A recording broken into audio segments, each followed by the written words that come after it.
El trastorno del lenguaje es muy común. Este se divide en receptivo, el expresivo, el mixto o el fonológico. Afecta al proceso de comunicación de los niños. El origen de estos trastornos puede ser diverso, desde una lesión o disfunción cerebral o el sistema nervioso hasta algún tipo de enfermedad. Psicólogos en Tijuana apuntan a que el que más se presenta es el trastorno de articulación o expresivo.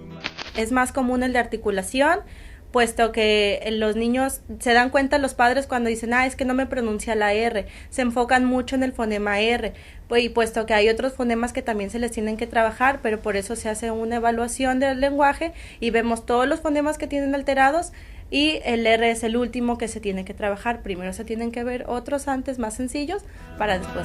Como en toda enfermedad, la detección temprana es importante y ayuda a que los niños puedan resolver sus problemas de lenguaje, pero es importante tanto el trabajo que se hace en terapia como el seguimiento que se da en casa. Una detección temprana tiene muchísimo mejor pronóstico que ya cuando los niños vienen a una edad más avanzada. Entonces, si vemos que el niño nos está, en lugar de decir plátano, nos dice átano, o nos dice ita en lugar de casa, todo eso lo tenemos que ir observando porque su lenguaje no se está desarrollando de la manera adecuada, ya sea por un factor social, que los padres no nos ayudan mucho a la buena articulación de las palabras, o algo biológico. En cuanto a los trastornos de articulación, un padre se puede dar cuenta cuando el niño no pronuncia bien ciertas palabras, aunque es importante que los padres siempre pronuncien de manera adecuada y no pongan malos ejemplos. Por ejemplo, eso es correcto si el niño lo dice entre el 1 año y medio y los 2 años, se podría decir que es correcto porque apenas el niño está empezando su producción del lenguaje. Aparte, una palabra tan estructurada es un poquito compleja, entonces se tiene que empezar con palabras más simples. Y así vemos que el niño va creciendo y sigue diciendo la palabra de la misma forma, ahí ya hay un indicador. También hay que ver si los padres le hablan de esa forma, pues están atribuyendo a que el niño. En el trastorno receptivo, los padres deben poner más atención, ya que los niños tienen la capacidad de entender desde que nacen, pero poco a poco se debe notar cómo asimilan algunos conceptos básicos.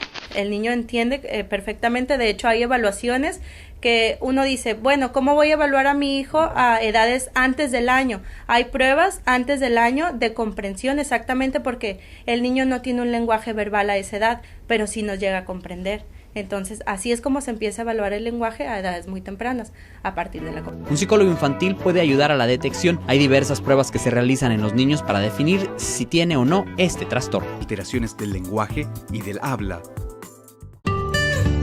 En algunas ocasiones, el retraso es solo evidente en un área específica, como puede ser en el lenguaje o las habilidades de interacción social.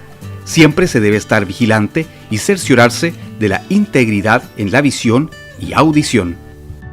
Si vemos que al llegar al año principalmente o un poco antes, nuestro bebé no está presentando un desarrollo de estos datos como el silabeo o la adquisición de palabras claramente establecidas, son signos que nos ponen en alarma de que su lenguaje se está retrasando. Ideal es hablar con los niños de forma clara, usar un lenguaje sencillo, pero también que sea gramaticalmente correcto. Un lenguaje claro, hablarles siempre de todas las actividades que se realizan con ellos. Ojalá llevar todo lo que uno hace a palabras. Corregirlo, pero de una forma adecuada. Por ejemplo, no decirle al niño si dice el tato refiriéndose al zapato, no decirle no se dice tato, sino que entregarle el modelado, o sea, la palabra correcta. Si el niño dice tato, uno le dice, sí, el zapato. Ser constante en las terapias, seguir las recomendaciones de los especialistas, realizar ejercicios en el hogar y por sobre todo apoyar a su hijo en el proceso de rehabilitación son los aspectos indispensables para el bienestar de su hijo o hija.